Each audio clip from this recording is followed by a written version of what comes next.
Hey Google, play some music.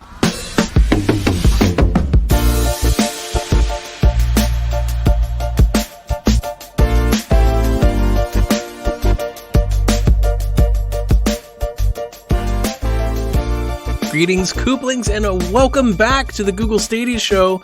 My name is Donnie Reese, and thank you for tuning in to the Google Stadia Show 11, titled Stadia in 2020. As most months, I'm joined by some heroes. So, Jared, Mr. Highly Intelligent, how are you doing? I'm doing good. It's very early in the morning on a Saturday. I mean, it's how we do. Used to. Well, usually we do Sunday, and I'm good with Sunday. Saturday, I don't know. Oh, this is too much for you? No, I fell asleep without plugging in my phone and setting an alarm last night. So I woke up at like 2 a.m. and had to do all that. So, no, I'm good. I'm ready to talk about Stadia again and hang out with some friends and be fun. Oh, I'm ready to talk about Stadia. We know you are. My kids are living their best life. We watched The Matrix last night, their first time going through it. And my daughter stayed all the way up, but they are both still asleep. It is 9:37 Georgia, Atlanta time, and they are still in bed. Degenerate kids. Oh, man, I wish. Lazy. I wish. What's up, Dev? Oh, not the sun yet. That's what's not up. Still dark out here. But, chilling. I'm typically up this early anyway because my kids do not care about me or want me to be great. So, yeah, Hudson was up at 5:30 this morning and I had to put him back in bed. My kids took after me. Like I've always been somewhat of a night owl. Never been much of a morning person. Like stay up all night long. My kids we have to force them to go to bed. So. Oh, man. Yeah, mine too have to force them, but they're already tired, so they're cranky. And you got to force them to get to bed, and then they wake up at the butt crack of dawn. Like my son, as soon as the sun hits, he's like, okay, I'm up. I'm on breakfast. Where's everybody at? Everybody up? That's my father-in-law, man. Former Army colonel. He hates it. Like, he's up 5 o'clock every day. I'm like, look, don't talk to me before 9. Yeah, for real. Stop it. When me and my wife have kids, I hope they take after her. Because when she was a baby, she was like 8 to 8. Nice. She'd want to go to bed at 8 o'clock and wake up at 8. That's she fantastic. loves sleep. And I don't like sleep. I'm like, if I could stay awake forever, I would. I would get so much done. I was like that until my kids, and now I want all the sleeps.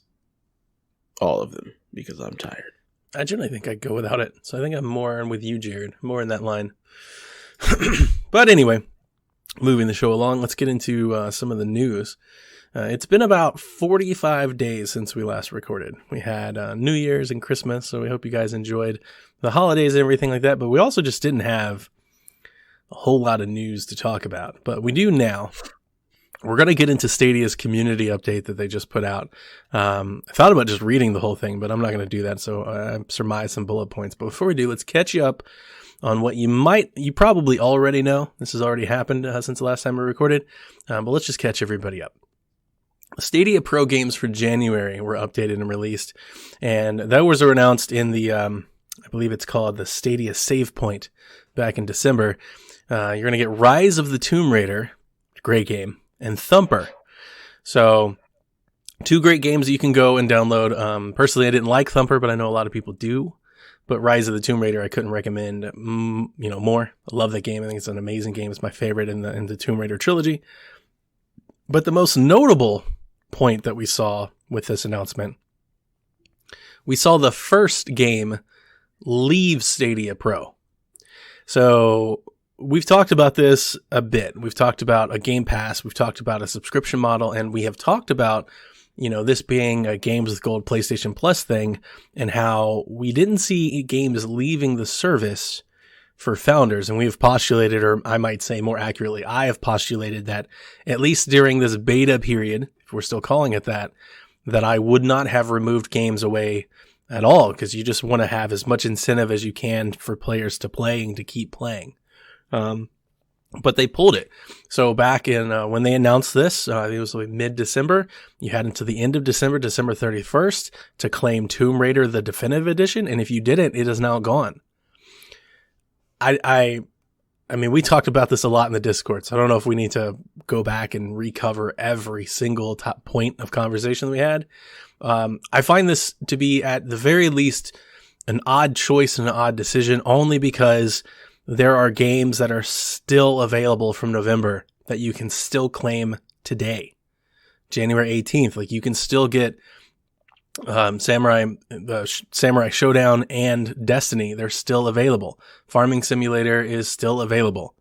So the consistency or the accuracy or the ability to depend on something, I think is just kind of shot with this, because it's like, well, why did this game come up and go down so soon? Now, I'm not trying to claim that it's bad or anything. I understand it's just like the other services, but like, why would you pick this one and not the others? Like, if you're going to do something, like, let's stick to a schedule so folks can, know what to expect out of the service.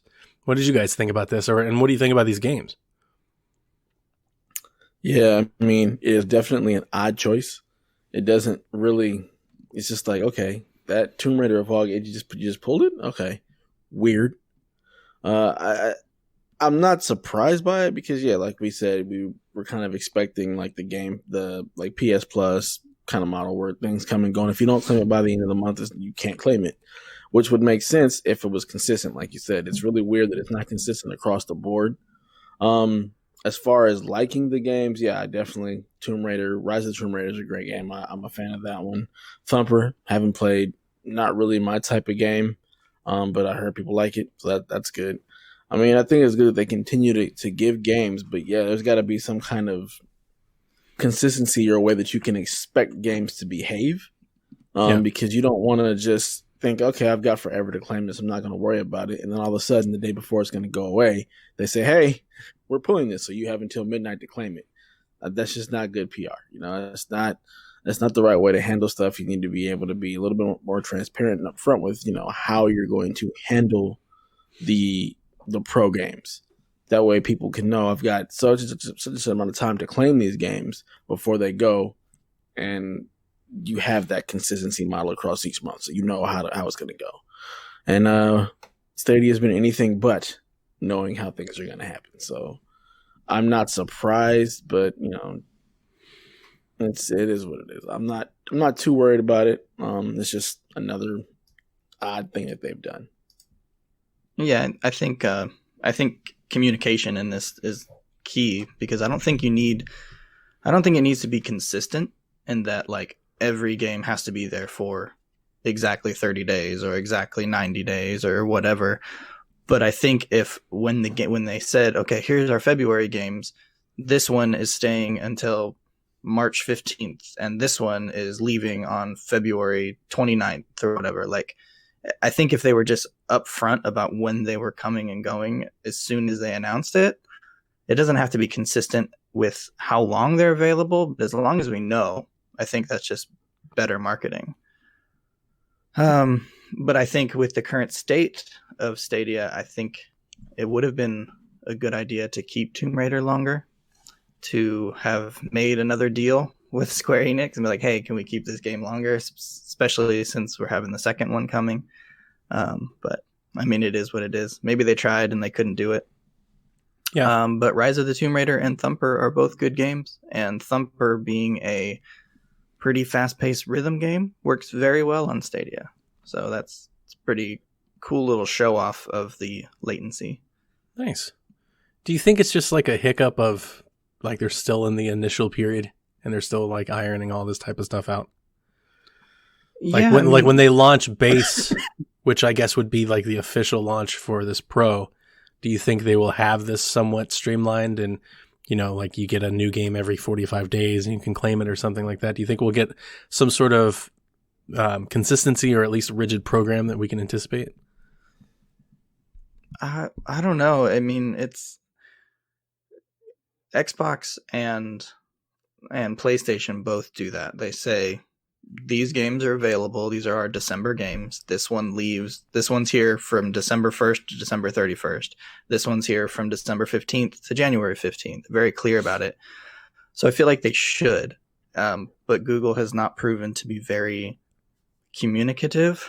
So I don't know if they're going to fix that going forward. They'll just build another bot for that. I'm sure they can figure that out.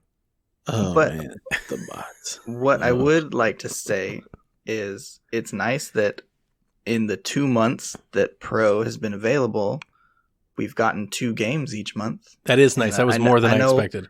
I know a lot of people were worried with that whole 1 game per month, give or take. Like, does that mean we're getting 0 or we're getting 2? Like, that was something that I had written down that I'm interested to see whenever we get this launch, which we'll talk about. I'm interested to see if that cadence keeps up. Because quite frankly, right now, I don't think it can. But again, I don't want to put the horse before the cart here. Well, okay. Then let's see if they can go 3 for 3 with the Tomb Raiders, and the people that bought the Pro or the Founders Edition will get all 3 games. Yeah, definitely. Okay, also back in mid-December, somewhat of enlightening or important news, Stadia Games and Entertainment acquired Typhoon Games. And it looks like they'll just be folding those employees into their Montreal studio. So it's not like, I think that's important because it's not like a studio acquisition, really. Right? Mm-hmm. Like they're forming a new studio using these folks as like kind of the base to build upon. So it's not like you had Stadia Games Montreal and now they've also added Typhoon. That's not the same thing. So Typhoon has several former UB and EA personnel in the ranks, and several of them, if you read some of the blog posts and articles around the internet, probably worked with Jade Raymond, that they've got some history in some of her time with Ubisoft and EA. So it seems to make a lot of sense. You might know these folks as the folks releasing Journey to the Savage Planet, which releases in about a week and a half from now on PlayStation 4, the Epic Store, and Xbox One. Notably not on Stadia. So it's just and I think that's probably just a timing thing. These deals and this production is already in the works, but it's just, that is kind of an odd announcement. It's like, hey, we've acquired this studio that has a game. Like, oh, that's cool. Can we play on Stadia? No, not yet. Not for a little bit. I'm sure a port would come whenever they can. If they have any deals that's got to wait out or something, I expect a port of this game to come. And this game looks kind of cool. I'm not sure if are you guys familiar with Journey to Savage Planet? Yes, I have it pre-ordered. Oh, wow. This is totally a Jared game. Okay, Jared. So then will you please inform Devin what it is instead of me doing it? So it's kind of like an Outer Wilds, Slime Rancher, No Man's Sky-ish type of game. Perfect. Where you crash land on this planet, and the objective is not to go around killing a bunch of stuff. It's to explore, upgrade your equipment so you can explore farther.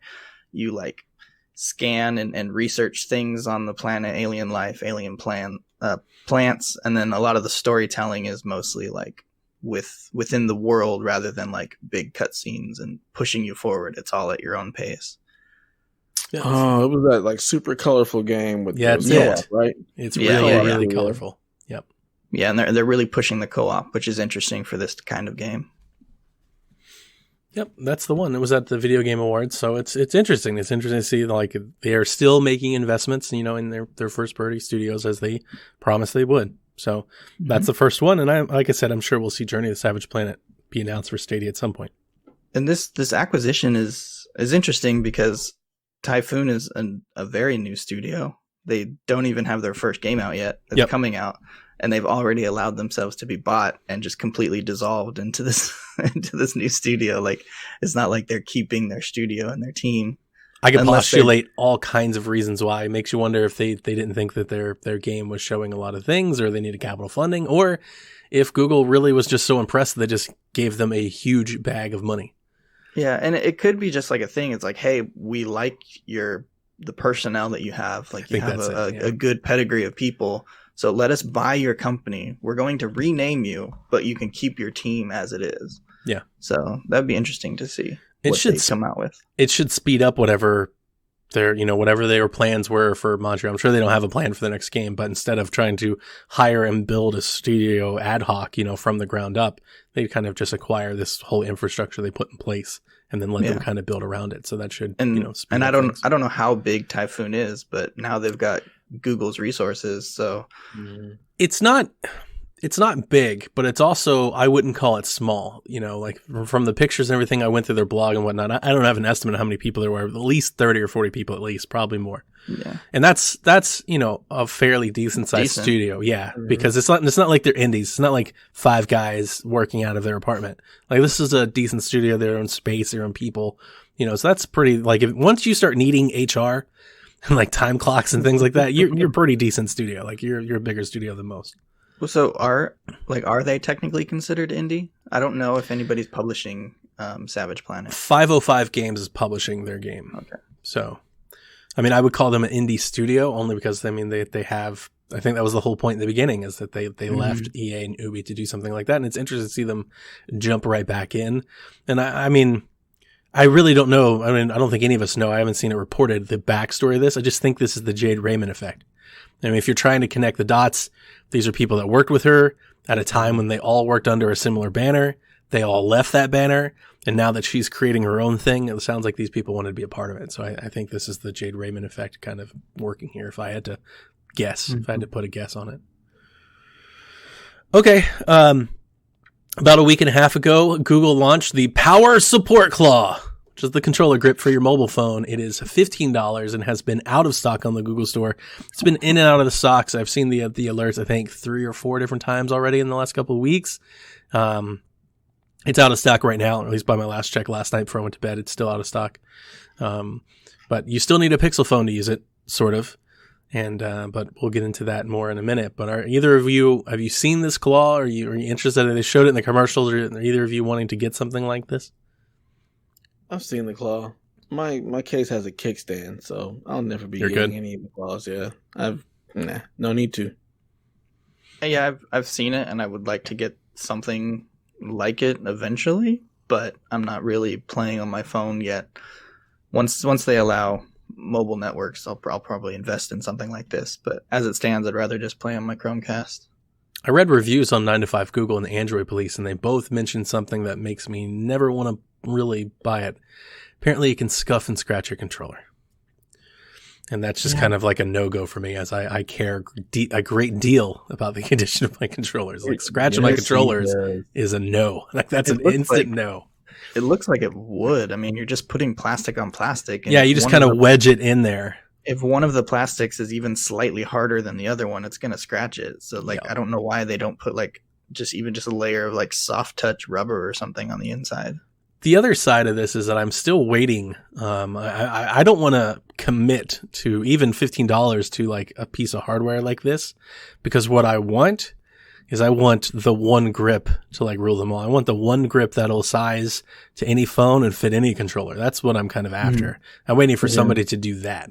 Somebody gives me the xCloud, PlayStation Now, Stadia grip for any phone. I want to buy that one. And I'm thinking something that's maybe like spring loaded with like some foam that you can kind of adjust and fit around. That's kind of what I have in mind. I'm waiting to see something like that come out.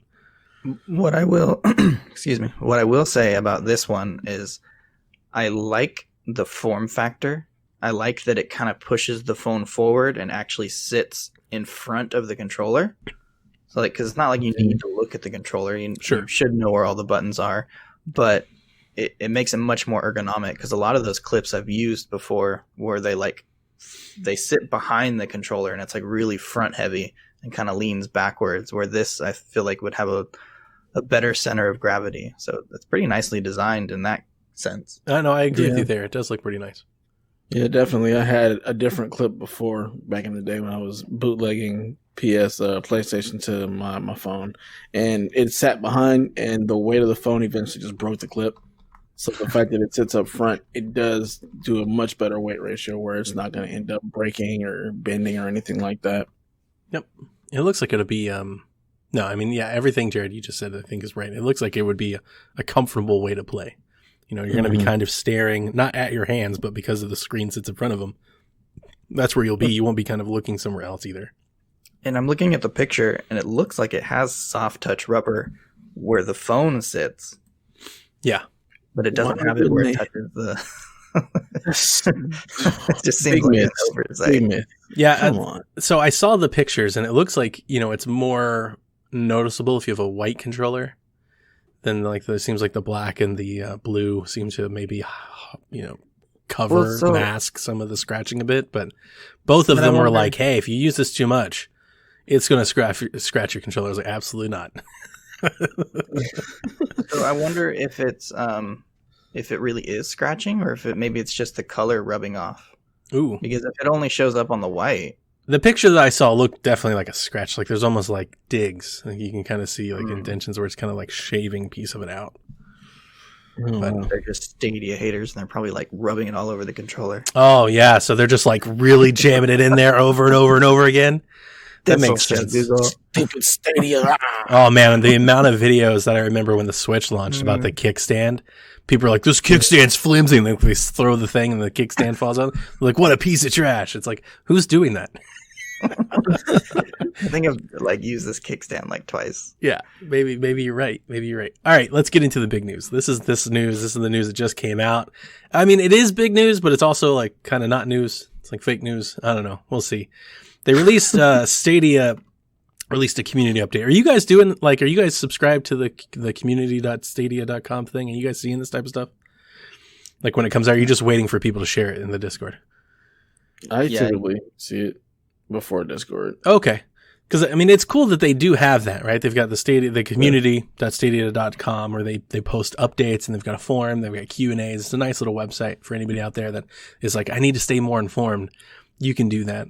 And, like I mentioned, they're doing these Stadia save points where like every month they're doing like a little blog wrap up of the things that they've done over there. And that's another great thing to kind of keep up with what they're doing. So I just wanted to give that a shout out. But the other day they put out a community update, and it was titled Stadia in the New Year. And I think it's important because really this is their first communication in about a month. And I think it's like their first major communication that they've done kind of regarding like the future of the service in terms of like big changes. We haven't had a connect. Like they haven't done a stream or like a video or anything. We really haven't seen anything like that. It's just been, kind of the releases as they are in these individual little updates. So I like that they're doing these blogs, and they highlighted that, that they've rolled out achievements. They highlighted that they acquired Typhoon. They did put a highlight, and I put this in quotations because I'm saying this sarcastically.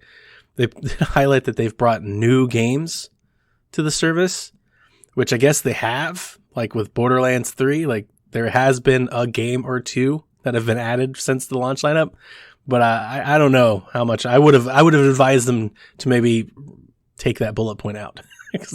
They've brought some old games to the service, some older games that are already available elsewhere, but they've also they haven't added many games to the original launch lineup at all.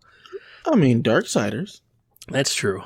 I mean, I get you, but I think it's a touchy point to some folks with Stadia. That we haven't had a whole lot of games added, so I might have softened that a little. Well, to be fair, they don't say new games. All they say is added more great games to the Stadia library, including 6 titles to Stadia Pro. There you go.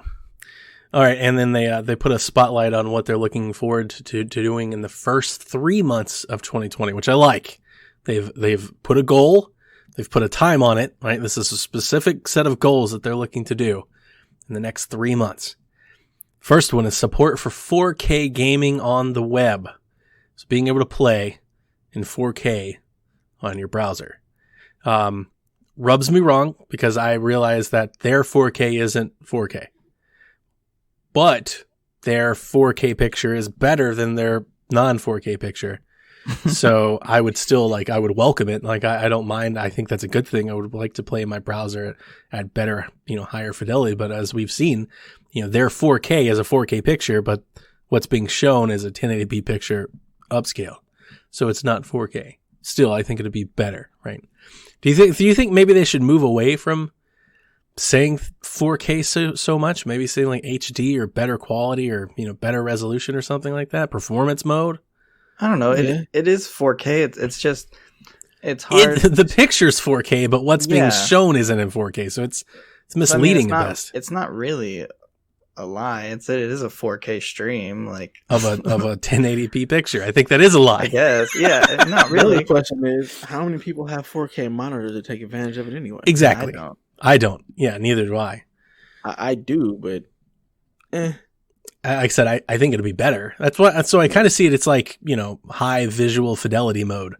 It's better, but it's, it's not true 4K. So I feel like every time they say that, you're just opening yourself up for the detractors to point out that it's not 4K, right? Which is why it's almost like maybe just softening that a bit might make their lives a little easier, maybe a little more forthcoming. They're going to add further assistant functionality while playing on the web. Has either one of you used the assistant button at all? For what? For Stadia? Like, have you used it at all? Same thing for what? I think I pressed it once to see what it does, but right now it pretty much can only launch games. Huh. Yeah. I'm sure I've pressed it on accident. I don't think I've actually ever even pressed it. It's like, without like the whole YouTube and everything that they were talking about, it's like I have no interest in. Support for additional Android phones. So right now we're still Pixel locked. We are locked to Pixel, except you can actually get it running on Android if you root your phone, which is not uncommon for kind of beta apps and things like that.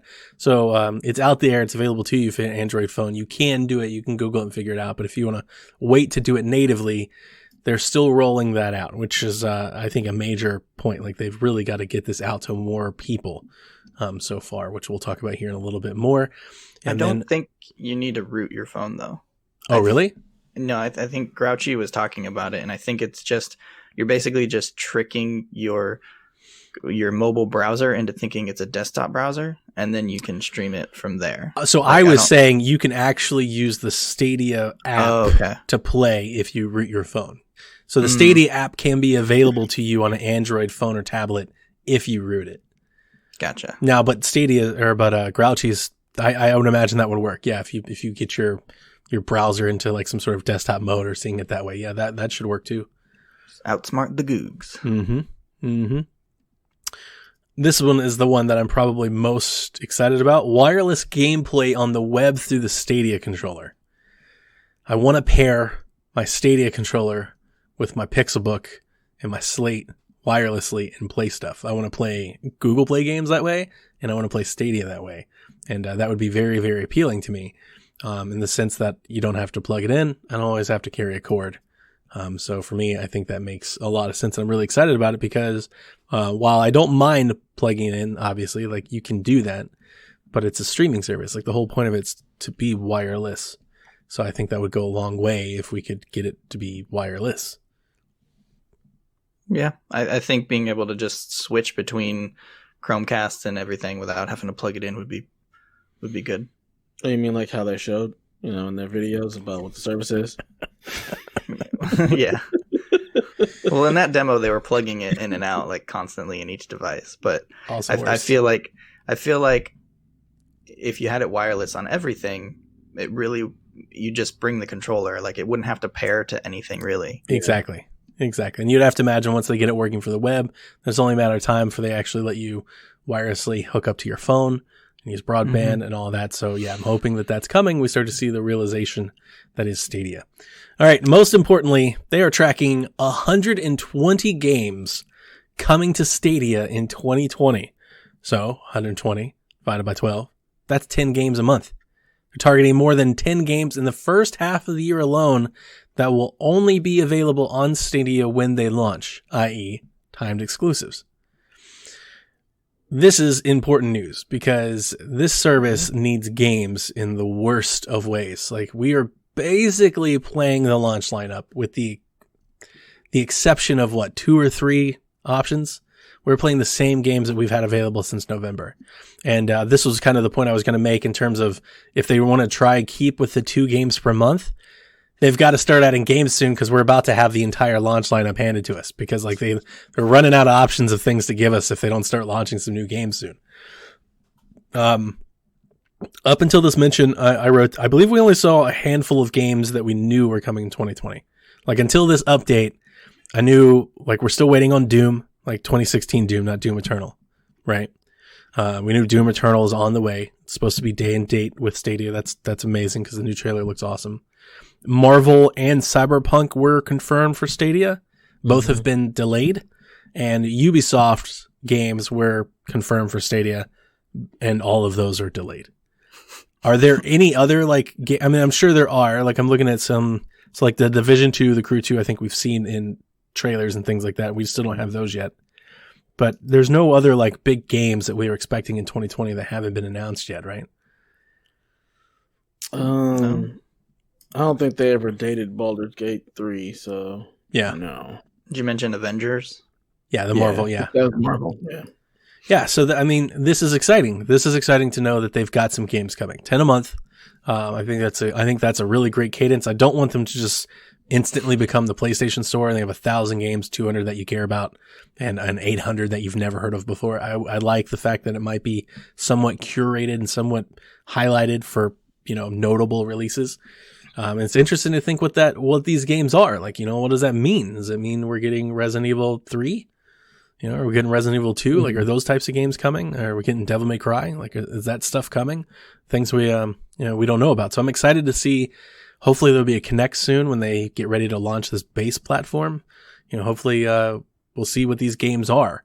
And, timed exclusives, I love exclusives. They make me want to play the platform. The only game that I have purchased on this service are the exclusives. I have purchased Guilt with my own money, and I have purchased Darksiders Genesis with my own money. And the reason that I did it is because they were exclusive to the platform, be it timed or whatever else, and I wanted to play them faster than waiting for them to come somewhere else. So I really, really, really like those, and I'm excited about these. What about you guys? Yeah, I mean, I'm excited to see what comes to Stadia, because right now there's not really much that I want to play on it. Like, I want to use Stadia, but I'm not willing to just buy something just to play something. And most of the games I've already played, so yeah. But I'm interested to see what they do. And for me, honestly, like, once Stadia unlocks the mobile network and we can play it on just from my T-Mobile on my phone, I'll probably play it a lot more, because like that's what I want. When I'm at home, I can use my boxes and everything, but if I can play a game mobily like I can with my Switch, then that'll be much more of an incentive for me to purchase it on Stadia. So when I'm home, I can play on my Chromecast, and when I'm out, I can play on my phone. But right now, there's not really much of an incentive. Yeah, same here. Once they allow it to be played on my phone, then I will definitely probably play a lot more Stadia. Because as it is right now, when I'm out, if I want to play something, it's typically going to be on the Switch. And when I'm home, I've got all the boxes that I can play on. So much like Jen, I'm not just going to buy something just to play it on Stadia, especially when I can't play Stadia the way I really would want to play, which would just be on my phone. The web browser is cool, but you don't always have a web browser. So it's just, I'm waiting for, the phone to be, available to be played on. And broadband would be much better than always have Wi-Fi. Like, I have a hotspot typically with me at all times, but I'd rather be able to not have to configure and turn that on. Just make the app go. Sure. And then play the game that I want to play. But it is exciting to see that they are going to have a lot more games coming. And some of the new big games, it all got delayed. It'll be nice to see what they look like when they do come to Stadia and see how they actually play. If we finally actually get real 4K, that'd be cool. And we got a question about that. It would be nice to see how many of them are stay and date. Like Doom is, but Doom is also delayed. So I'm wondering how, does that just hold? Are we getting to the point? I guess the point I'm trying to make is, in 2020, do we get to the point where we can expect day and date across the entire library, or are we still going to be after? So yeah. I think a good move for them, since Doom 2016 hasn't released, if they make it part of the February or March Pro game, that would be smart. Yeah, maybe they're holding it back just for that. They're like, "Hey, game. Everybody gets a free Doom game, and then next month the new one comes out." Yeah, no, that would make sense. Genius. So I don't want to leave this. So this is good news. I'm glad that they provided the community update. I would have rather them provided it in a Connect. I would have rather talked to them, and obviously I would rather know what some of these games are. I think it's interesting that they're like, "Hey, we've got games, tons of games that are coming," and they didn't even mention one of them. It'd be nice if they mentioned a handful. Hey, we've got these 5 games are on the way soon, and we've got 120, for the year, and some more on the way. I think, I don't know, I don't want to make excuses or anything, but I think they're trying to be less forthcoming with their game announcements, because with the debacle with the launch, and it's there's 12 games coming to Stadia, where when it actually launched there was more, but they couldn't confirm it because they didn't know when those games would actually be ready based on the developer's timeline. And so they're tracking 120 games for this year, but what if something gets delayed or pushed back? And I think they're afraid to open their mouths. if I had to speculate, I think they're readying for a Connect. I think we're about to find out what this is about, and that's why they haven't mentioned it yet. Is I think they want to have a grand reveal. So I wrote down a couple of questions here that I wanted to ask, or at least put in this view. We still do not know whenever this Stadia base thing launches. We have no idea. We know that our Pro subscriptions are supposed to be expiring, but we also don't know that they are. They haven't actually confirmed, like, oh yeah, like we're going to start charging you next month. Which is interesting because I wrote this down because it's how I feel. But when I read it back to myself, I was like, boy, do I come off as entitled. But like, I'm not particularly happy with the trial period of Pro that I've had so far. Like, we've gotten 2 games a month, but like just the whole thing with the way it's launched, the no other games, just like the taste of my mouth about Stadia overall has soured. So if it were me, I would probably give the founders something more to keep them around. Because if you tell me like, hey, February, your thing's going to cancel, and from that point forward, we're going to charge you $10 a month. I realize it's only $10, and I realize that they gave us games, but I'm going to cancel that subscription. Because to me, it's not totally valuable to me. And I know several folks in our Discord have said the same thing. And judging by some of the numbers and some of the other news stories that I'm going to get into, it seems like, in my opinion, Stadia should be doing everything they can right now to keep players around versus doing anything at all to possibly let them go. Now, you could argue that the base might surge those numbers up, which we'll talk about here in a minute. But at the same time, it just, like the juice is bad at the moment. Like they just need to get some hype and some buzz and get some stuff going around them. So I think a Connect where they announce like, hey, here's 5 exclusive games, even if they're, like indies or whatnot or timed exclusives. And, they give you a sizzle reel of games like The Crew and Doom and Resident Evil and Devil May Cry and, a bunch of third party games. Maybe we get GTA. Like, I think that would be a big, that would be a big thing, something like that. Even its old game, GTA 5's most popular game of the decade, like people can play it anywhere, play it on your phone. I think that has some appeal to a lot of people. So that would be why I think they haven't mentioned anything. I think maybe we're getting Connect soon, or at least that might be more hopeful. It would make sense. Thinking. And I agree. I think they should make an announcement saying, hey, remember your 3 months of Stadia Pro? Well, we're just going to extend that until base launches. Just like the Buddy Pass, right? Like we got a Buddy and then all of a sudden we got another Buddy Pass. Yeah. But to answer your question, I just went to my Stadia and looked at my subscriptions, and it says that I activated Stadia Pro on November 20th, and my next billing is on February 20th for $10. So that's apparently when it's going to expire. Yep. And it's going to be interesting to see if I don't think they're going to spotlight any of those metrics, but it'd be very interesting to follow the trend and see how that kind of goes. Mm-hmm. Okay, so let's transition here to some questions. The first question comes from Chase. I think it's basically aimed at me. I'm going to let you guys answer. I'm sure it is. What is the number one thing Google needs to nail down by March to get lost, potentially interested customers who walked away from Stadia back in? So I'll let you guys answer, and then I'm going to probably go off on a rant.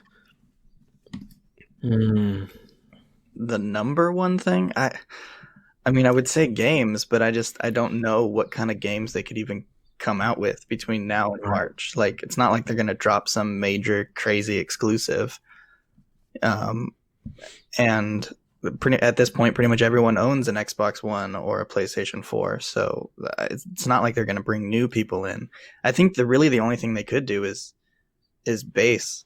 Or if they wanted to go like crazy and they're like, hey, $20 a month and you get unlimited Stadia library, like if they did like a Game Pass thing. I think that's really the only thing they could really do to bring people in, because even base, I think people will be interested, but it's not like people are going to come flooding in.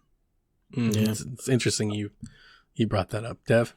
I was going to say some kind of Game Pass model, something like that would be the number one thing I think that would bring people, because even if you open it up to more phones, it's still like, okay, what am I going to play? I have all these games,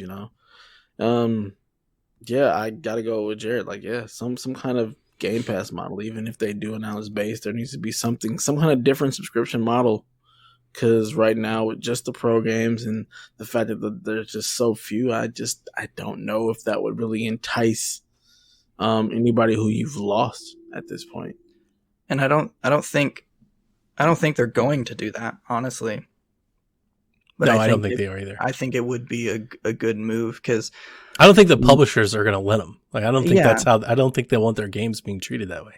Yeah, and most the only reason I bring it up is because most people feel like they're not technically owning the games that they buy anyways. Yep. So why I'd rather pay for a subscription than buy a game piecemeal. But yeah, I don't think they're going to do it. I think if they just have a good base launch, it might bring people back in, or make some changes to Stadia Pro.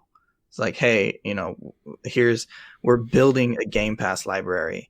Mm-hmm. So if you have Stadia Pro, every game we've ever released on Stadia Pro will be there, whether you subscribe now or 6 months from now. Just make some changes to it. I think maybe lower the price. $5 a month would be better. I mean, $10 a month for Stadia Pro really isn't a good deal, especially since you're not getting the true 4K and everything that they promised. So they need to make some changes or deliver everything that they promised. I almost feel validated by both of your answers. There's like a part of me that feels it's like, yeah, I've been saying that for a while. I think that makes sense. So I'm with you there. I do think, all right, to answer Chase's question before I go on my little bit here, they need to update the quality of their performance. Like, that's first and foremost. The fact that, it's 4K, but it's not 4K, but it's 1080p, but they got to get rid of that. That's got to stop. Because that was the promise of the service. I think the groundswell, any like early support that people had for it in terms of people from our demographic, our gaming folks, we were interested in best performance on the go streaming. Like, and they're not delivering on that. So without that, there's no real, like what is the reason why you're doing it? Which is what I've been saying this whole time. Like, what's the value of buying a Stadia game versus any other game? There's no value in picking that one unless it's your only choice. So, for those of you that feature in our Discord, psvg.blog/discord, Chase and I have been going around and around and around and around for weeks now, because I gotta say, man, as somebody who really, really loves the Google ecosystem that I built around me and was really, really excited for this, I could not have crashed and burned and turned more sour on Stadia than I have in like the last 2 months. And you're talking about somebody who's bought Darksiders Genesis and played it and had a good time with it. Like, I really like the game. I just don't want to play it on Stadia. It's gotten to the point now where I don't even want to boot up Stadia. Like, I'm just kind of I'm over it. Like, I was there, I got it, I saw it. It's just, there's no buzz, there's no hype, there's no excitement, there's nothing there. There's no juice in Stadia at all. And maybe these updates coming out will get us there, but the original vision, and I'm not going to like beat a dead horse and walk through every podcast we've had, but the original vision being integrated with YouTube, being able to stream and have people watching your stream, interacting with you, like that entire interactive piece, that was such a next level. That was like a next gen idea for gaming. Like, I was like, man, look what this could do for gaming, how fun it would be. Mm-hmm. And to have none of that, and then to not have the performance, and then to not even have games. Like, we have, basically 15, 20 games that we've had since launch, minus a couple. There's just nothing there. So I wouldn't go as far as saying I have buyer's remorse, because I really like my controller and I love that it plays well with my Pixel stuff. So like, I'm almost in it for the controller alone. I think I still feel really good about it. I really do. So like, I got messages this week on my Twitter, people asking like, why doesn't my Xbox controller work with the Pixelbook? Like, this is a thing that I don't think many people have, because not many people have Pixelbooks. It's not like other Chromebooks with USB outputs that they just plug in. On Pixelbooks, it doesn't work that way. Like, the controllers don't map and all that. So having a controller that works, that's worth it to me, even at a high price point, over $100. I'm like, it was totally worth it, because now I can actually play on my Chromebook. So I'm happy about that. And like, the games are fine. There's just, again, there's no reason. There's no objectable reason to choose Stadia over anything else. And I think what ultimately I have realized, or it's been beaten into me, is that no matter how much I wanted or hoped to want to adopt and love Stadia, I just don't think I'm the customer for it. It's not for me. I have a billion other options to play any game that I want to, anywhere that I want. Mm-hmm. And to compare Stadia to any of those other options is, it's not going to stack up. Like as it currently is, or probably even in the near future. It's just not going to stack up. Which is a completely different, take if you didn't have anything. Mm-hmm. Right? If you had nothing and you just had Stadia, then there's a lot of reasons to maybe get it. But as Chase and I think we have fundamental disagreements over, he thinks there's a lot of those people out there. That there's millions of people that want to game, but don't have game consoles, don't want to buy game consoles or a PC. And I just don't think there is. Judging by the numbers and the things that we've seen, at least in the US market, I don't think there's 100 million people there that would love to play Destiny, but don't have a console. I think they do. So talking about some numbers, because I like actually having some facts instead of speculating so much.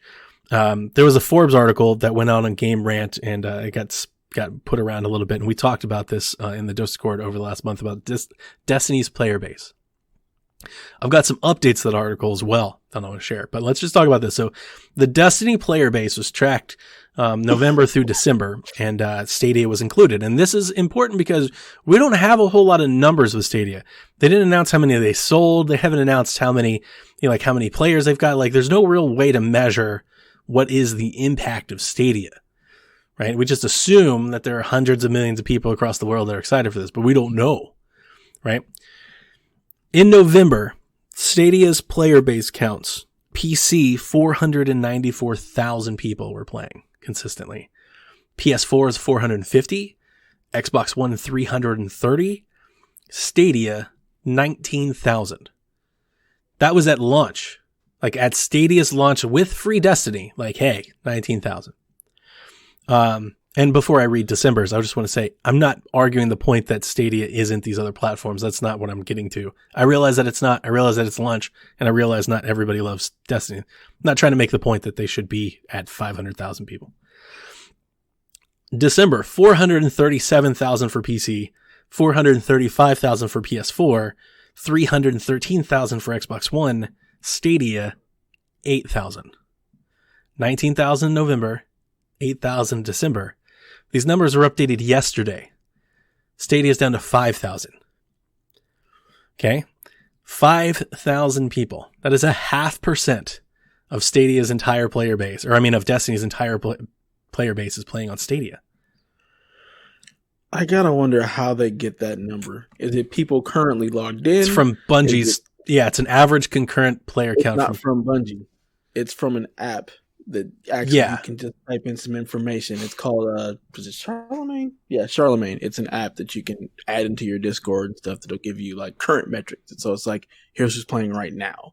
So I have to wonder, like, that number that they're pulling, is it like active accounts? Is it people who've signed in the last 30 days? Like, I just wonder how they pull that number. Sure. That's all. Yeah. Just curious. So I say those metrics to give you these. Story ran on Pocket Gamer that has been tracking the amount of mobile downloads the app has gotten since launch. Mobile downloads are down 50% since November for the Stadia app. Total since launch, so since November when the app launched, worldwide it's been downloaded 550,000 times. Worldwide. The US makes up more than half of that at slightly over 250,000. Germany is second at 54,000. And in the first 2 weeks, it was 175,000 in the first 2 weeks when it launched. So I say all of these numbers to point out the idea, or at least to hypothesize my idea that I think Stadia's release is far smaller than even I gave it credit for. I thought that maybe they sold 1 million of these. I don't think they have. And download across both iOS and Android? It's not out on iOS yet. So you're only tracking. And before you say, like, well, that's just the app, remember that you have to have the app to buy the games, especially early. So you could, I'm not saying it's 1-for-1 perfect. I realize that there's maybe a margin here, but the margin's going to be pretty small, especially pretty early on. That everybody that bought one of these had to download the app at some point. And you're talking less than 500,000 across the world.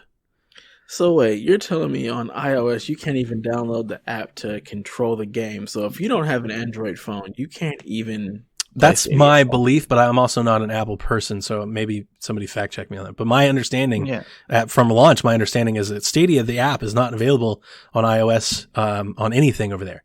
So if you're doing Stadia with that, you've got to go through the browser. It is available on iOS. Yeah, I have my coworker. He actually has Apple phone. The app is on iOS. You just can't play games on it. So you can't buy use games. it. You can give them your money. You just can't use the service. So I can't give them. I can give them money. Can't use the service. The service overall, I don't think was as big as a launch as I maybe anticipated. At the same time, with the user base and the counts and like the recent trends, is it seems like they're losing players. And by any metrics that we can find, that case rings true. And we can make all excuses for why that's happening. That's not Stadia's fault, but it doesn't change the fact that they're losing players. So for them to continue to be attractive, I guess this is a long way of supporting Jared's idea. They need to launch base. Maybe getting like free to play, getting people in for free would give them, a surge. And maybe when they launch base, maybe they give everybody Destiny. Just give them a game so people start playing. I think when base launches, I think we'll obviously see a surge of people that want to try it out. They'll test it. The question is whether or not they can keep any of those people. And until they come out with some games and some value and some other reason to subscribe, I don't think they're going to keep anybody. And for a lot of talk and speculation about what Stadia means across the globe, it doesn't seem to be trending, all that well in market. Now, it's not available in every market yet, but it doesn't seem to be trending in the other markets that it is available in outside of the US that well either. So I'm very interested to see I would love to know what Google thinks of these numbers. I mean, I really, really would love for them to give us an idea of what the business model is, because like their model is a subscription. Stadia Pro. That's what they're there for. Like it's a subscription. Like they're not making any money if you just give Destiny $60 and you play for free forever. Like their model is to convert people into subscribers. They need you to be potential customers to generate some revenue. I would love to know if that's like, if these numbers, and maybe these numbers are blowing them away. Maybe it's more than what they thought. I don't know. I don't know what their aspirations are for this service, but I do know you're going to be really, really hard to attract games like Fortnite and whatnot if you're giving away Destiny and you can't penetrate. Kind of the point that I was going to bring up is, look at what Epic Store is doing and how they are penetrating, and they're actually forcing their way into the PC market. And this was kind of the stuff that I was excited about when we talked about Stadia at the beginning of the podcast, right? When we first started, is how are they going to attract players like us that have options to them? And they've yet to really do that. But look at what Epic is doing. They are literally getting people in droves to give them a chance to open their store to download their client. They're giving a game away every 2 weeks. They're constantly running sales. They're being out there, they've got some juice. There's some buzz to them. And Stadia has none. So if that's a long-winded way of me saying that I'm lost it, man. I'm just kind of out of it. Like I don't know if there's a game, like I don't know if I don't know what game exists where they were like, hey, you can play it a month earlier on Stadia out there for the next year, that I'm going to be like, well, I can't wait to buy that on Stadia. Because at this point, like, I don't even know. I'm not planning on finishing Darksiders on Stadia. I think I'm just going to buy it on Switch and play it on Switch. I'm going to buy it again. So why don't you want to finish it on Stadia? Just because so when I play Stadia, the best way to play it is with Chromecast. And when I'm sitting in front of my beautiful TVs, I have options to play other things. So it almost feels like a waste of time to dedicate any like screen time to Stadia. Cause I can tell you playing Darksiders, it's gotta be in 1080p, which is not awful, but it's like Switch-esque. Like I imagine that like Diablo, I think ran at like 900p, maybe portable, and I think 1080 docked. So, I mean, it's going to be comparable. And at least then I can bring it around with me and everything, which again supports your guys' statements of when they realize the vision of Stadia, it'll be more appealing, which is obviously the case, right? Like when they can do phones and when they can do browsers and when they can do wireless and when they can maybe up their quality, then it'll become an option. But even then, even with all those things said true, so let's say we wake up tomorrow and all those things are true. Again, going back to my point, I realize that I have all these other options and I'm more invested into those ecosystems. So like I'm wondering if there's anything Stadia can do can make me actually want to make a purchase decision their way versus somewhere else.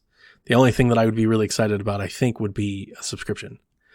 I know this is going to be crazy, so I'm just going to kind of go out on a hypothetical limb here. But at CES, the Google folks that were there were talking about how they were working to bring Steam to Chromebooks and to Chrome OS, which is interesting because, like, one, no Chromebook can run any of those games. Like, there's no processors, anything that can make them do that. So I was wondering if there's any future for Stadia to cross over and provide somebody else's library. Like, maybe you can stream Steam games through Stadia for the pro subscription. Or maybe there's like some way of hooking something like that around. Maybe they can partner with somebody to maybe to make their service a little bit more attractive. Cause yeah, unless they can go like, hey, it's $20 a month and you get every game that's available and you can play them whenever you want. It's like, I'm just going to buy Assassin's Creed Ragnarok on my Xbox. You know, like, why not? Why would I do anything else? Like, why am I going to play Cyberpunk? Like right now, why would you play Cyberpunk on Stadia? What's the reason? Like you said, it was your only option. If it's your only option. Otherwise, without them hitting, their promises of 4K 60, all of these bells and whistles, there's no real incentive to be like, yeah, I'm getting this on Stadia. And even if it's your only option, I mean, I know this is the part that I think we might have folks that disagree with us. Even if it's your only option, I can argue that there are better options. Like if you're like, I have no way to play, so it's Stadia or something else. It's like, just get an Xbox One, man, or just PC. Like, I realize you got to pay a little bit more, but you can get an Xbox One for you can get an S for like $150. It's really not like it's a different purchasing price, and unless it's doing all of those incentives that you said, like it doesn't even come close to competing with next gen. Let alone this gen. Compete with next gen, but I mean, if it's my only option, I don't have to go out and spend anything more than just the price of the game. That you got to realize that person probably isn't looking to get a console. I still think you need the controller. But in 8 months, when Cyberpunk does launch and base is available, you could get a controller in the game and not have to worry about a console. And the controller in the game is like what, $130? Yeah, $60 for the game and the controller, $70, $80. Okay, but so what I'm saying is, at that point, like, just get an Xbox. Yeah, but to get an Xbox, it would be $150, $200 plus the game. So I mean, you are spending more. Okay. I get it. I get what you're saying. You're giving them a better option with games. What I'm saying is that the $50 extra is such a better value of the offering. I understand that at the end of the day, like, Stadia with a free option to play is the cheapest way you can get in. I get it. Mm-hmm. I just don't even think even at the cheapest rung, I think the next rung is better. Well, I was looking at the reviews on the Stadia app, and a majority of the reviews that are like 4 and 5 stars are people saying, "Oh, I don't have a lot of time to game, so it's nice not having to worry about updates," or I don't want a console. It's nice being able to just boot up a game and start playing, and so I don't think that there are 100 million people out there like that, but I think right now I think that the target's more like 100,000. I think right now that is what is playing Stadia. Yeah, I will say not having to deal with updates and stuff is very nice. To just the update, there's a new patch out, new update out. Okay, cool, man. Yeah, and it works the other way when Rage 2 comes out, or Borderlands 3, and it's running off of patch that came out in September instead of the newest stuff that other folks are playing. Yeah, that's a one-off that does suck. But like, for example, I'm just going off Destiny. Like, I said, guys, this might be my last show. Like, this is the mood that I am in when I talk Stadia now.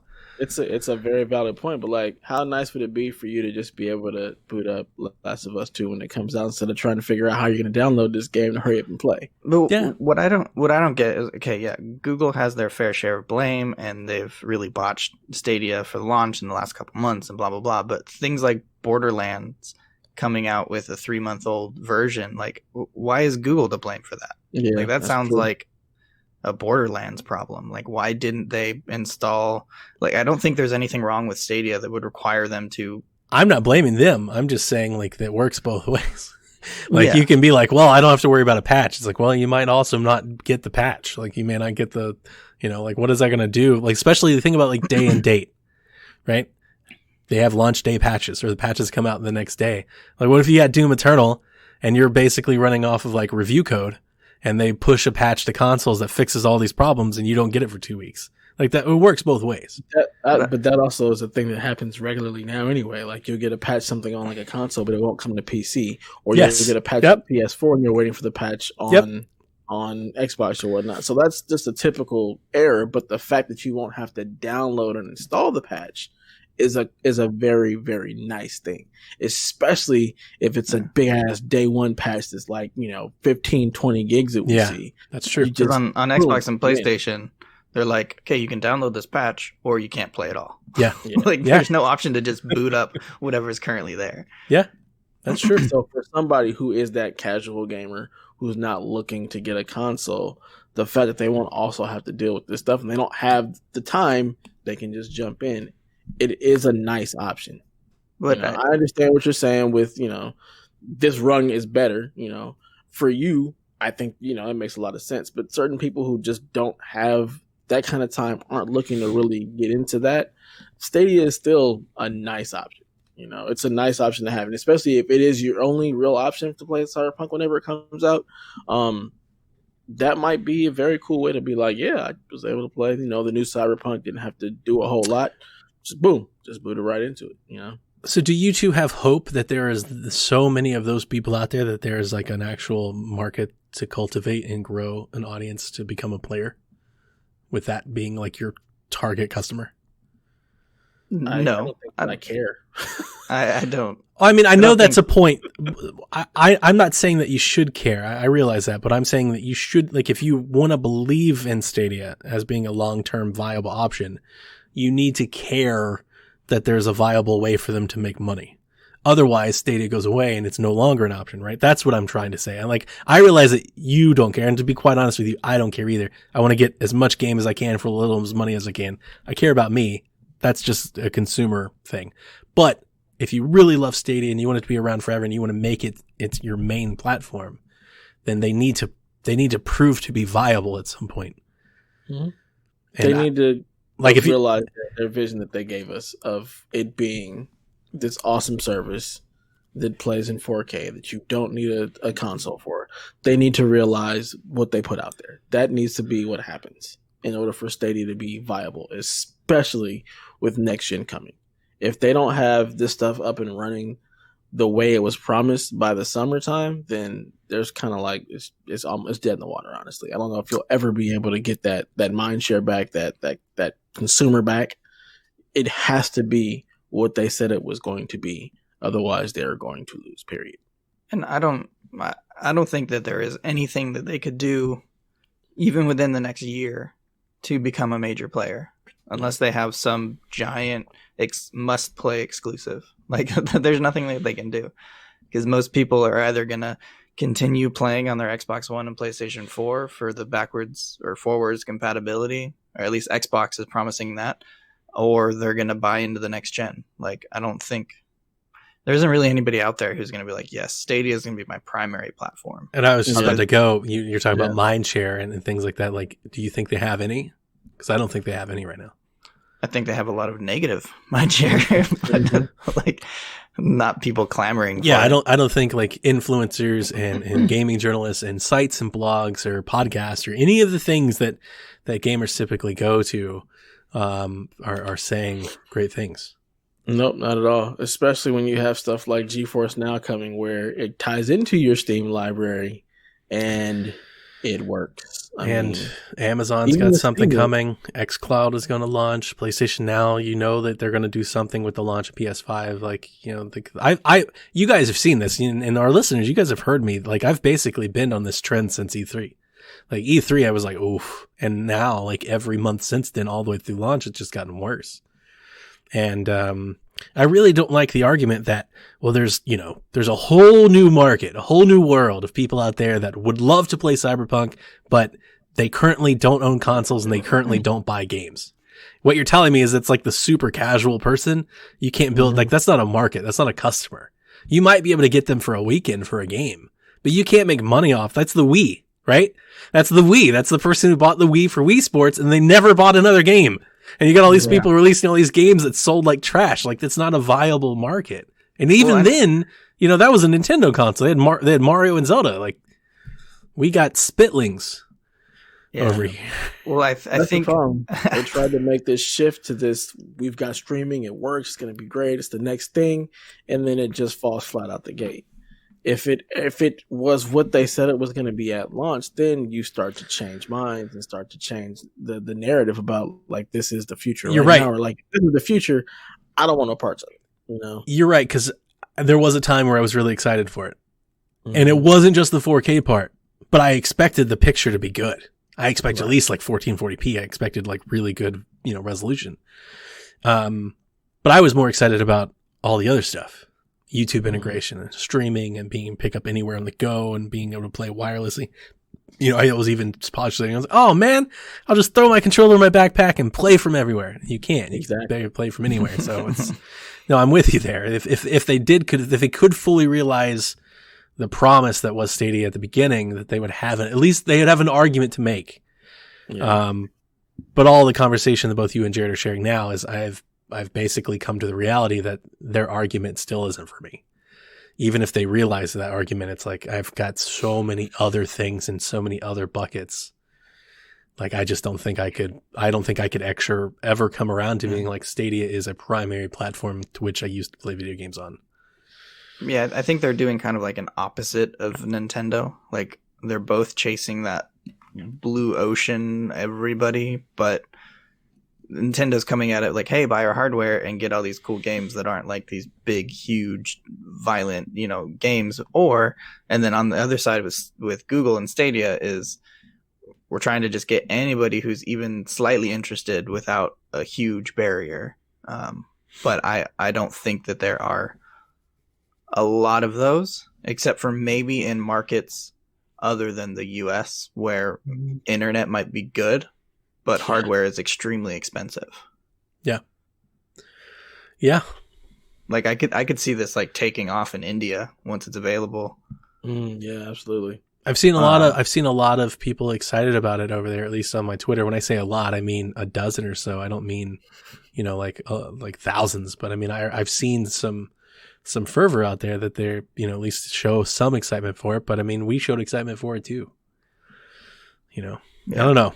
I don't want to be like the downer on the podcast, but it's, and at the same time, I don't want to come like fire and brimstone, because I still realize that it's beta. Like, we're just launching, right? It's going to change. It's going to get better.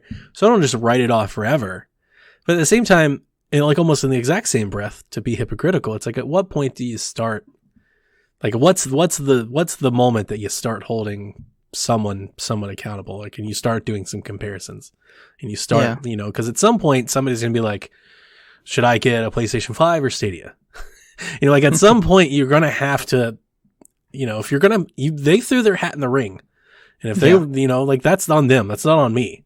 So I don't necessarily feel bad for wanting them to be a player. I think if you're a person who's debating whether buying a PlayStation 5 or Stadia, I'd be like, well, if you're willing to buy a PlayStation 5, just buy a PlayStation 5. Sure. Like, I don't think Stadia is at that point. And I'm not, I wouldn't say I'm down on the Stadia. Like, I still am looking forward to the future of it, but I don't think right now, like, I don't think they're going to be where they need to be when these new consoles are launching. Yeah. Yeah. I did like the idea of you guys building like the instant game collection, because like right now, for example, I'm gonna cancel Stadia Pro unless they extend it or something. I'm gonna do that. Yeah, I probably will too. I don't think there's any games that they're gonna add to the service that I either don't have or don't have the option to play somewhere else already. And then once I do that, I'm probably not gonna buy anything that comes to Stadia unless it's a really good exclusive that I want to play. And and that doesn't mean it's got to be AAA. I'm not saying that's for any listeners that don't like. I love indie games. If they get a really good indie that I want, like if Tunic, let's just use that for example. If Tunic comes to Stadia 3 months before it comes to Xbox, I'll buy Tunic on Stadia because I want to play that game like right away. Not out yet. How is that game? It's one guy. He's making that game. It's one person. That's why he's doing it all. He's doing the music. He's doing the animation. He's doing everything. but it's So coming another out this year. It was So playable. Oh, I'm sorry. Go ahead, Jared. So in other words, it's not coming to Stadia. Well, no, It's coming to Xbox. yeah, it's not. I'm using it as an example. I'm very Yeah. excited for smaller indie games. If Stadia can get one of those, I will consider buying and playing on Stadia. But Yeah, and- that's the only use case. Whereas if Jared's, instant game collection idea was true, to where anytime you subscribed, they had games that they were constantly adding to it. Maybe at some point down the road, when they've got 20, 30, 40 games in this game collection, maybe they add one that I don't have yet. Maybe I subscribe for that month. Maybe I subscribe for that month and like it and leave the subscription open. That's kind of what I was saying earlier with, before, when they first announced the Pro. I wasn't saying like an all you can eat pass. I was saying that. Just add a game or two a month, keep doing it, and all of a sudden, a year from now, like down the road, playing your guys' long game to use, both of your terms, 2 years from now, they may have a service so you can pay $10, play 100 games.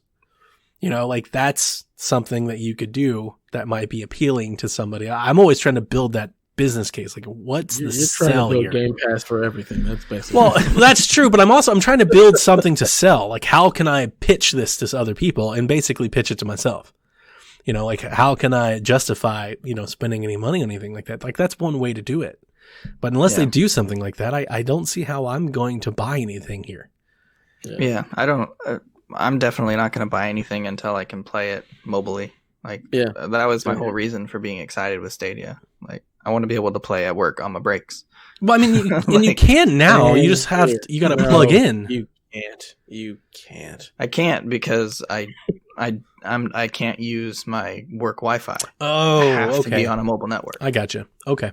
I don't mind plugging my controller into my phone, but I literally can't play Stadia because I can't use my work Wi-Fi for it. I gotcha. Because I've played a little bit at work and pull out the Pixelbook and plug in. But you're right. I can use the Wi-Fi at work. They haven't blocked it yet. In order for me to work, I have to take my Chromecast with me. I just want to take my controller. Yeah, that doesn't make any sense. That's not a bad way to travel, but you're not going to do that every day.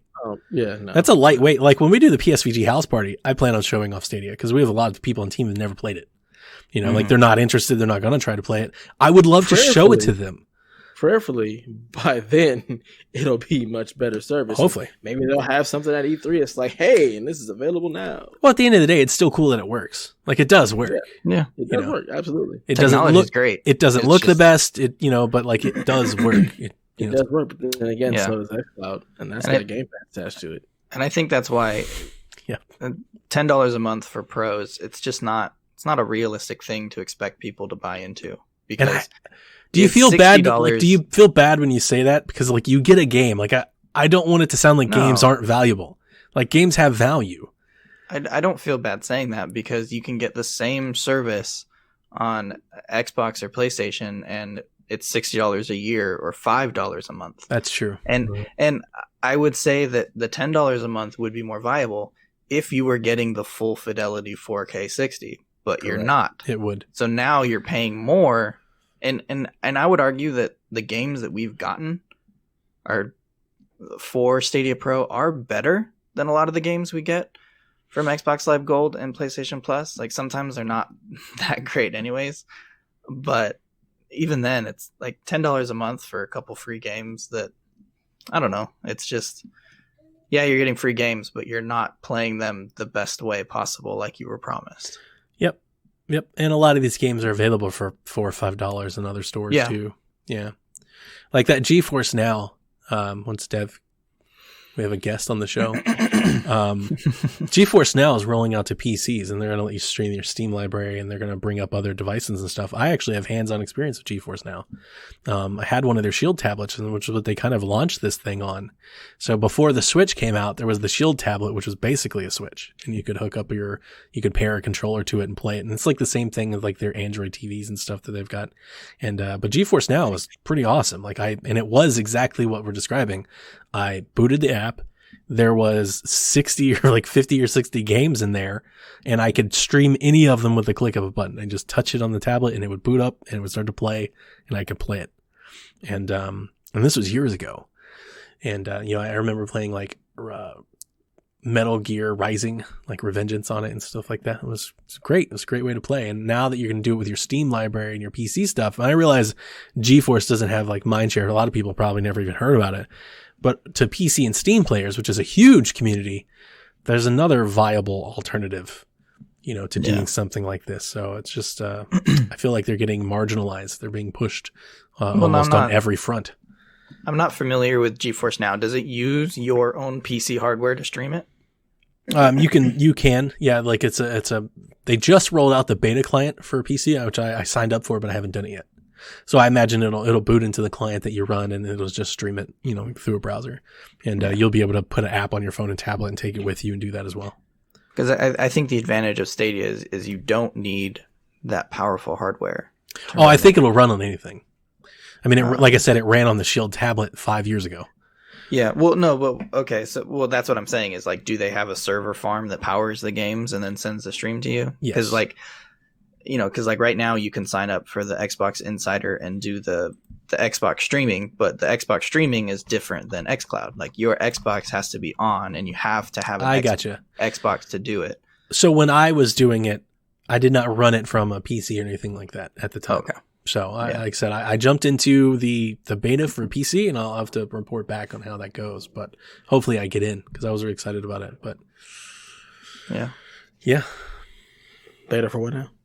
Sorry, Dev. We were talking about GeForce and all that. So Jared wanted to know if you're running and streaming the games from your PC or if they have a server farm. And I was telling him that I played GeForce Now when it was beta tested on the Shield tablet 5 or 6 years ago.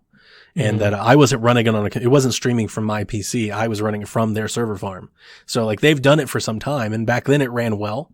And I played it on my Shield tablet and it was fine. I remember I played it in Denver and it was great. But the game catalog, it was older. But now that they're going to do this new one and let you stream your own Steam games, I was just making the point that it's starting to, I feel like Stadia is starting to be marginalized almost on every front. Right now you're starting to see what I was trying to paint happen, at E3. It's like, well, Xbox is going to do this and people already have games and GeForce is going to do this and they're already with Steam. And there's there goes the PC market and the PlayStation's doing something. I expect Nintendo to do something. So it's like, okay, 4 years from now, when there's 10 viable streaming solutions, who's going to get the market share and who's going to survive?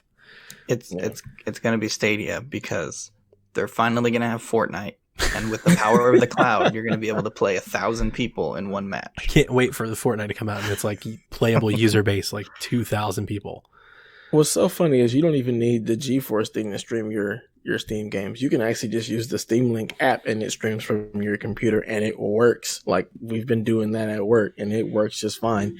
The only issue that I've had is trying to get the dang on controller to work properly. But you can stream. But you still need the PC. Internet. Like to Jared's point, he doesn't want to need the PC. I think with GeForce, you also have to have a PC as well, so they're streaming from your library. Okay. So you can't use their server to access your library. I don't think so because it's your Steam library that you're accessing. So I think it's whatever's downloaded on your computer. I've been trying to figure that out. But they also have a server option, with some games that you just get access to, and they're doing the all the cart thing. It's not like a store. It's like, hey, you subscribe to us, you can play these games, or you can play stuff from your PC using our technology. That's kind of like their pitch.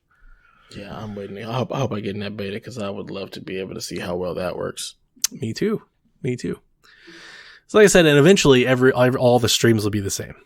Like eventually this technology, like right now we're kind of on the front end of it and everybody's jockeying to fix it. But eventually it'll just be, this is how you stream games and it works across, low latency or low speed networks. And then when all the things are even and the technology is the same across the board, then it's going to come back to the same point I've been trying to make this whole time. It's going to come back to content. Yeah. It's at the end of the day, video gaming is really no different than music and movies. It's about content delivery, content provider. Who has the content that people want to pay for? Those are the people that have lasting power. So who knows? Maybe, hey man, maybe the next Last of Us, the next Mario, maybe it's something that Google Stadia builds. Maybe they've got, maybe their game is awesome. Who knows? We have more questions. So, I was looking at the GeForce Now website and just kind of reading. It kind of sounds like it's only available for compatible games. Yeah. Mm-hmm. And so you can either use the games they have available or you can buy games. But Mhm. if you already own the game in your Steam library, it is now accessible through GeForce Now.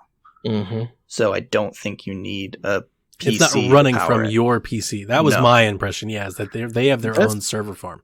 I think you sign into your Steam account, and if It's one like of the games API in grants your ownership. Yeah. yeah, It's like you already if own one this of your game. games in your library is compatible, then you can play it or you can buy it. That's what it sounds like. I But was watching one dude play it yesterday, and it made it seem like it was coming from his PC. it's possible that if you have a PC to power it, you can use a separate version of GeForce Now to stream your game. But if you don't have a powerful PC, then you can use whatever games are currently compatible inside of their server farm thing, whatever. Okay, not to beat a dead horse, but Ulot asks, can we expect 60 frames per second or a performance option for all upcoming titles? Can we ever expect 60 frames per second mode updates for Assassin's Creed Odyssey and Red Dead Redemption 2?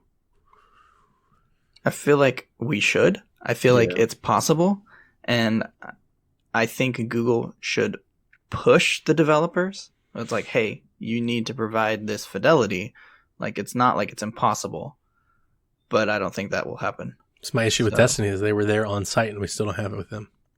Like they Yeah. got 60 frames, but And I just At wonder, what like, cost? why? Like, I don't understand. I think see Yeah. I differ with you slightly. Is that I think right now I think it's a technical limitation in terms of not just 60 frames, but to get 60 frames, the visual concessions you have to make to get there. I think there's something. It's got to be some. I don't understand it. There's got to be a hurdle that they're trying to fix, whether it be codecs or latency or yeah, maybe. devices or something. I think it's just a hurdle that they haven't crossed yet. I was looking at Um, an article for Red Dead Redemption 2, and you have to have some serious hardware to even get Mhm. 4K 60 on Red Dead 2. 100%. So, And it might But- be it's not worth it's not worth the investment right now. It's like, look, we got it over there and it's running. Like, Yeah. go play it. but here's the thing. Okay, I understand maybe Stadia isn't capable of full 4K 60 on something like Red Dead Redemption 2. I mean, I'm sure it probably is. Maybe not at the highest settings, but I feel like there's no excuse for it to look worse than an Xbox One X. Yeah, 100%. Like, it should look as good, if not better, because it is more powerful based on, the information they've given us. That's the tech specs that I'm expecting. Is I want visual parity, like at least be on par with competition. The only thing I could think of is, okay, if you had like a Stadia box with all the hardware in it, 4K 60 would be possible. And so I think maybe the limitation is not with the hardware, but the combination of the hardware streaming, where they could output 4K 60, but it would introduce a lot of latency and screen tearing. Maybe. That's what I was talking about. Yeah, I think that's exactly what I think it is. I think it's the streaming and all of the network variables and everything that they haven't quite identified yet. And So I thankfully, think- that's something they can always just continually improve. Yeah. So, And to answer your Eventually, question, you hopefully. lot, I mean, that's the expectation. That's what they sold us. That's what you should expect. That's what they told you when Mhm. you bought it. So, if you're upset about it, like I kind of am, if you're a little testy with it, yeah, if you're a little sour on it, like you should expect it. And it's not that I think they lied to us. I think they're working on it. I think they're trying. I just think it's hard. So I think here's the thing. Can we expect it on Assassin's Creed Odyssey or Red Dead Redemption 2? Maybe Red Dead Redemption 2. I don't think Ubisoft is going to go back and spend resources making Assassin's Creed Odyssey 4K 60 on See, I'm going to Stadia. say the Maybe- exact same answer for you and Rockstar. I don't think Rockstar's going to do that either. Well, he Well- didn't say anything about 4K. He just said 60. Yeah, he's just saying performance Okay. options. performance options. So I'm assuming that, like, when we were even doing like Project, whatever they were calling it, Project Stream. Yeah. I gotta Mhm. assume Assassin's Creed there was running in 60. I don't think it was running at 30. It definitely wasn't in 4K. I can I'm tell pretty you sure real it was quick. 1080p 60. Have you guys seen the Stadia DB site? Mhm. There's a website where people have logged all of the performance and everything that Stadia runs at per game. So it's got resolution and everything. It's all together. I gotta find it again. I was looking at it yesterday. It's pretty funny. The only reason why I suggest Rockstar doing that is because the Red Dead Online is still going there, and it's still They're still selling copies. StadiaGameDB.com.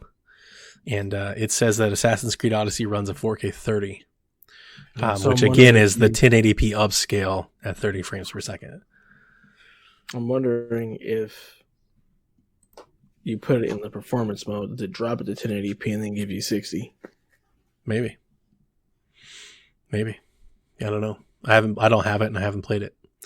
I was surprised that I saw that. I showed you that tweet the other day where they're like, "Hey, who wants Assassin's Creed Odyssey?" I was like, "This is weird." Yeah, like why don't we have that? Because when you played the beta, they gave it to you on PC. So on Uplay, why wouldn't you just give it to us in Stadia as well? Like, you know, what in the world? Again, not to beat a dead horse, but Uplay Plus would be exciting for me when it comes to Stadia. Hopefully, it's still coming to Stadia. But at the same time, here's the kicker. Since the Stadia announcement and the Ubisoft announcement, I have since bought a PC. So here's the thing. If Uplay Plus only works with Stadia and doesn't also work on my PC, then I'm not going to buy it now. I'm just going to get on PC then. It's like, at that point, what's the point? Yeah. So what I want to do is I want to buy Uplay Plus and play Uplay Plus games anywhere I want to play them. And if I'm definitely not going to pay for Stadia, like if it's on top of the sub, you know, like we still don't know that either. If Uplay Plus is on top of the sub, then I'm definitely not going to do it now. Cause it's like, I'll just pay Ubisoft directly and save myself the $10. And taking that a step further, and what if all the games aren't available? So you can play Uplay Plus right now on PC, right, Dev?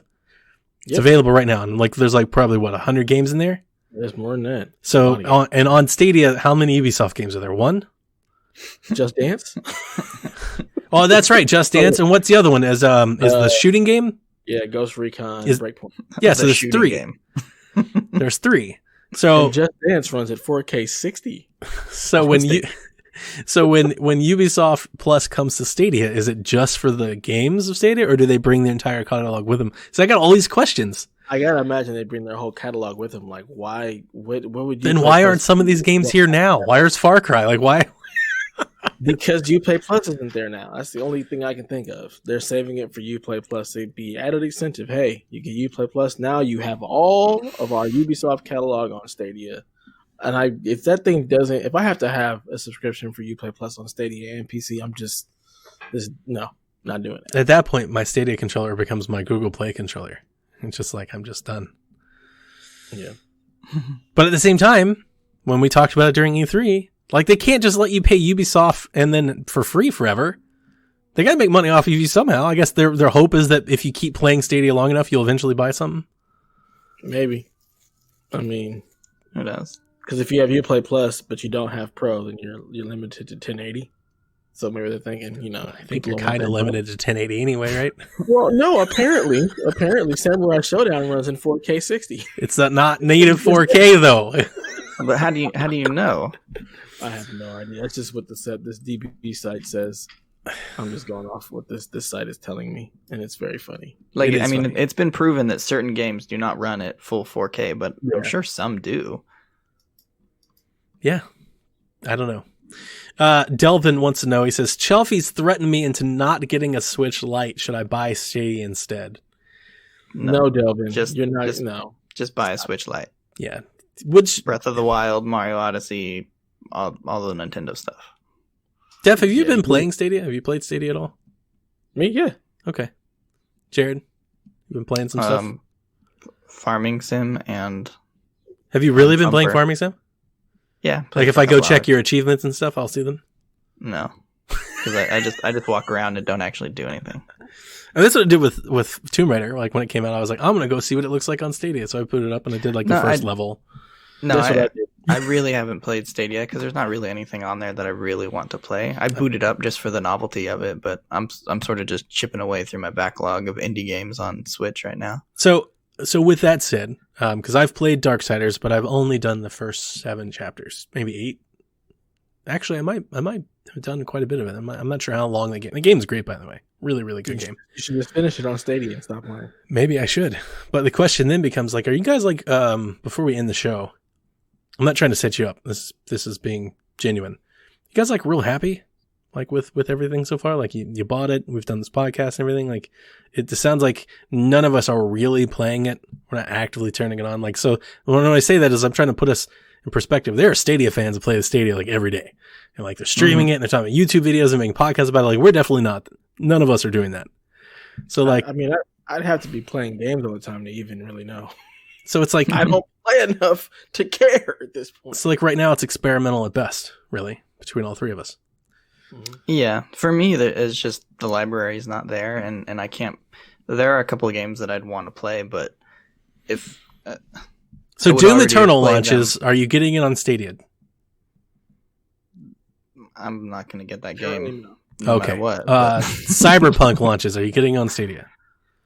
Is Stadia in its current state? Absolutely not. Okay. Okay. Cyberpunk launches. Stadia does native 4K. Let's say at 60. I'm thinking they'll do native 4K maybe at 30, but let's say 60. It's native 4K at 60 frames per second. Cyberpunk launches. Are you buying it on Stadia? If it does native 4K and 60, because I know my computer will not do that with Cyberpunk, there's a strong possibility that I will. Assuming I can play it on the go, yeah, and it's flawless, yes. Okay. I would. Okay. All right. Yeah. My answer would be no. And like I said, I think the realization that I've had over the last couple of months is that, yeah, that's kind of aging out of the Stadia thing. I just realizing I don't think it's for me. Because you could be like, Donnie, it's got all the Ks and everything. It's like, yeah, I'm just going to buy a copy on. But you're all in on the next consoles. Like, yeah. You know, you're the type of person that's just going to buy everything, and I'm not. Like, I'd be fine holding on to my Xbox One X for the next year or two. Yeah, same here. Or PlayStation 4 Pro. I gotcha. Yeah, that's true. I mean, yeah, I've already bought the X. Like the Series X is already accounted for. I mostly play Nintendo and indie games anyways, so it's like, sadly, so do I. That's the majority of my gaming. Are you gonna play Cyberpunk? I feel like that's I'm playing Cyberpunk for sure. Playing it for like a hot second and then never again. Like I can't imagine you playing Cyberpunk like on the go. I think you'll sit down with it, play it for a couple of hours, you'll understand it, see what it is, and be like, all right, I'm not doing all this RPG investment shit now. That might be true. That might be true. But like, all right, so to use a better example, like when Resident Evil 3 remake comes out, I'm buying that on X. I'm going to play it on my Xbox, and that's it. Like that's another game that I don't see you playing. Oh, I'm going to play the whole game. That's one of my favorite games. On the go, you're going to sit there, you're going to play it in a weekend on your big ginormous TV. Oh yeah, and be done with it. Yeah. So for you, that wouldn't make any sense. The only thing that I would see you actually actively playing on stage is something like a Dark Side or Genesis, where you can also play that on the go. It'll look good on the go, and it plays good on the go. So if something huge like that comes to Stadia and does all the bells and whistles, when it's a game that you'd actually want to play on the go and elsewhere, then I think that conversation may change for you. It'd have to be exclusive. On Twitch. Yeah. It'd have to be exclusive. So like we've just narrowed down to like 5 to 10% of games maybe I consider. Yeah. Guys, I think this should probably be my last podcast. I think you should change your Twitter handle to Playin' Stadia. Nope. Definitely not. Stadia Playa? No. I think it should be my last podcast, really, because I feel like I'm doing a disservice to, because we know that we have listeners. You know, they come here, and I feel like I'm doing a disservice by just at this point, just being the naysayer. Like at this point now, I've lost hope. I don't believe. It's not like we're the poster child for Stadia either, because I've probably put in less than 5 hours on it. I wanted it to be a Destiny machine, and it has not been that for me at all, because everywhere I go, I don't have internet. Or the internet that I have sucks, so. Okay, well, that'll do it for this episode of the Google Stadia Show. I mean, I got nothing else. That's it for me. I got nothing else. Any of you guys got anything? Happy Stadia playing, everybody. Yeah, happy Stadia playing. God, I feel so bad. Because there are people that legitimately love this service, like but I'm not one of them, and I can't put it on. I can't act anymore. And that's great, but I have other consoles and I have things that I've been sitting in my living room for 4 years. So like, there's really no reason to invest a whole bunch into Stadia yet until I can play it mobily. Yeah, you know me. I'm sitting here on my PC playing all my games on my PC. I don't even play video games in the living room anymore. My PC does what I want it to do. And yeah, like Jared, until I can get it to where it can play on my Galaxy Note 10, it's kind of like... See, I'm not going to play on my... Like, the most mobile you'll get me is on my Chromebook. I'm not going to play any game on my phone. I just don't want to play any big game on a 4-inch screen. That just feels like such a waste. Like, why am I doing this? Honestly, I think it looks great on like playing like XCloud and stuff. Playing stuff on the phone looks great. Even when I was playing XCloud, that was my initial thought. I was like, this looks cool. I don't want to play Gears 5 like this. Look at this little tiny little screen. I don't play on big screens. I play on my 27-inch monitor. No, I got to figure out how to get games from my PC to my television in glory. I got to do that too. I might run a cable or something. You just need a better monitor. That's what you need. You need a better monitor for your computer. I might get a big monitor. No. How far away is your TV from your computer? About 20 feet. I can see it. Just get like a 30-foot HDMI cable. But then it's going to like either run on the ground or I got to like run it up through the ceiling. It's going to be like it's somewhere along the way. There will be a cable that's going to be unsightly. Yeah, but you only have to plug it in when you're going to play. But if I have like the Steam link, right, I could launch it on my PC and then beam it to my computer and then play it there. And it probably won't then be so bad. Then it won't be on all its glory because then it'll be streaming. Yeah, so. You're right. You're right. Just get a 30-foot cable, plug it in when you want to play. I mean, it takes 2 seconds to plug it in. You're right. You're right. Or you get the GeForce Now and call it a day. Or you buy another PC. There you go. Or we get another PC that's just like it that we just plug into the television. or buy that big Origin box that Dev was talking about yesterday. Oh yeah, the big O baby. Let's go. Just plays everything. Okay, that'll do it for us this month over on the Google Stadia Show. We thank you for listening. I don't know how many more episodes we're going to have. Hopefully we're going to have a Connect soon, and we'll talk about that. And as they roll out these things, especially when they roll out to more phones, at the very least, we should get Dev and Jared together to talk about playing on the go. We're dragging you along, too. I'm not doing that show. There's nothing. I'm going to be there. They'll be like, hey, we rolled out to phones. I'll be like, who cares? I got nothing. You can follow us over at the Stadia Podcast if you want. We're not doing much tweeting over there, but you can follow the rest of us over at PSVG. I'm at Play Nintendo. Dev is at Dev Tyus, and Jared is. Nope. I'm at Dat Ninja Dev. Oh, you changed it.